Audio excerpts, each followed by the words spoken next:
Assalamualaikum warahmatullahi wabarakatuh. Perkenalkan, nama saya Nusan Chanditra dari kelas TIP 22 dengan NIM 2205121408.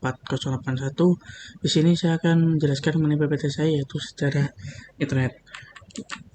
Yang pertama yang saya akan jelaskan itu adalah mengenai sejarah internet mulai dari tahun 1969 sampai 1990-an, lalu akan membahas mengenai masuknya internet di Indonesia.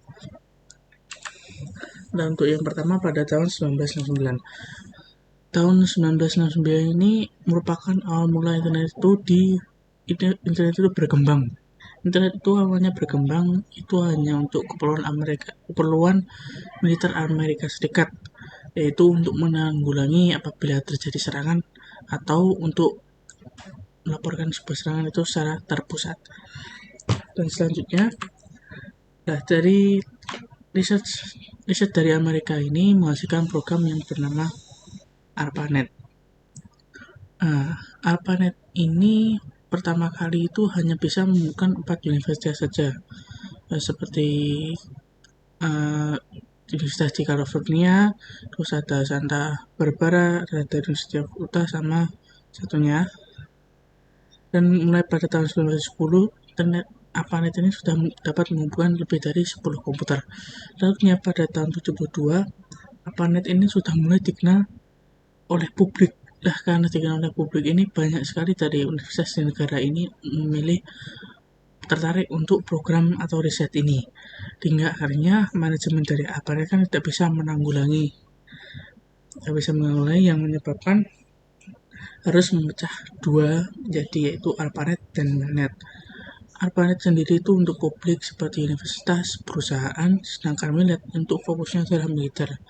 Dua ini tergabung dalam satu sistem yang namanya DARPA-INET.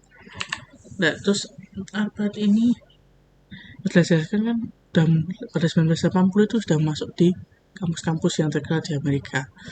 Terus pada 1992 protokolnya itu sudah berubah menggunakan TCP/IP dan mulai dipublikasikan untuk umum.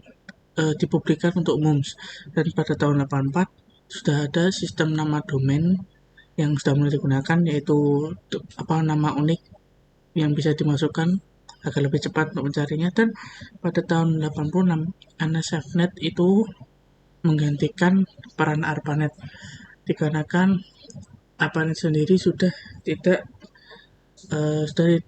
hanya bergantung pada di negeri saja. Untuk NSFNet ini sudah bisa mencakup untuk gasnya itu di internasional.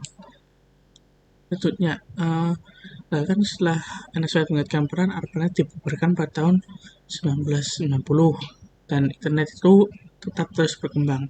Pengembangan internet ini pada akhirnya dapat menampilkan grafis, yaitu WWW atau World Wide Web yang dikembangkan oleh CERN, dan ada agensi dari Amerika yaitu Internet untuk melayani pendaftaran nama domain agar lebih mudah. Dan selanjutnya adalah mulai digunakannya itu internet di Indonesia pada tahun 1994. Yang kedua ini saya akan membahas mengenai sejarah internet di Indonesia. Sejarah internet Indonesia itu dimulai pada tahun 1980-an. Yang pertama itu banyak tulisan-tulisan mengenai internet lah di radio-radio, dan untuk memberikan informasi mengenai internet tersebut. Dari radio tersebut lama-lama pada tahun 1990-an komunikasi data pakai radio itu mulai didorong ke arah TCP/IP yang dapat disambungkan ke universitas yang dulunya yang ada di Indonesia. Dan selanjutnya pada 1994 internet itu mulai tersedia untuk umum melalui layanan dial-up. Contohnya untuk layanan yang pertama itu adalah Indonet. Itu adalah perusahaan yang melayani layanan dial-up tersebut. Dan selanjutnya itu ada tahun 2000 sampai sekarang.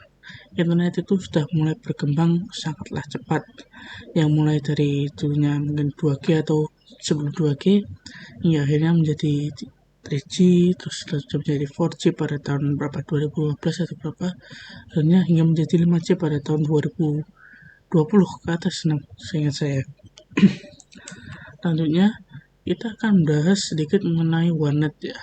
Kan sebelum internet itu se-booming sekarang yang mudah diakses, dulu itu internet itu sangatlah mahal, sehingga banyak orang-orang itu mencoba untuk menyediakan internet untuk orang lain dengan cara menyewakan internetnya.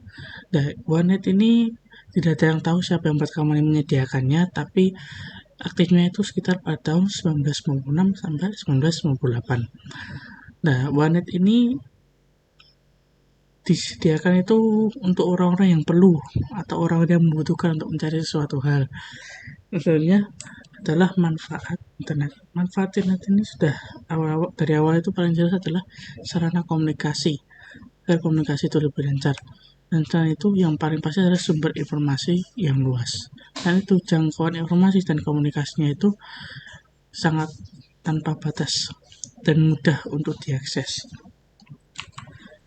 Sekian dari saya. Wassalamualaikum warahmatullahi wabarakatuh. Terima kasih.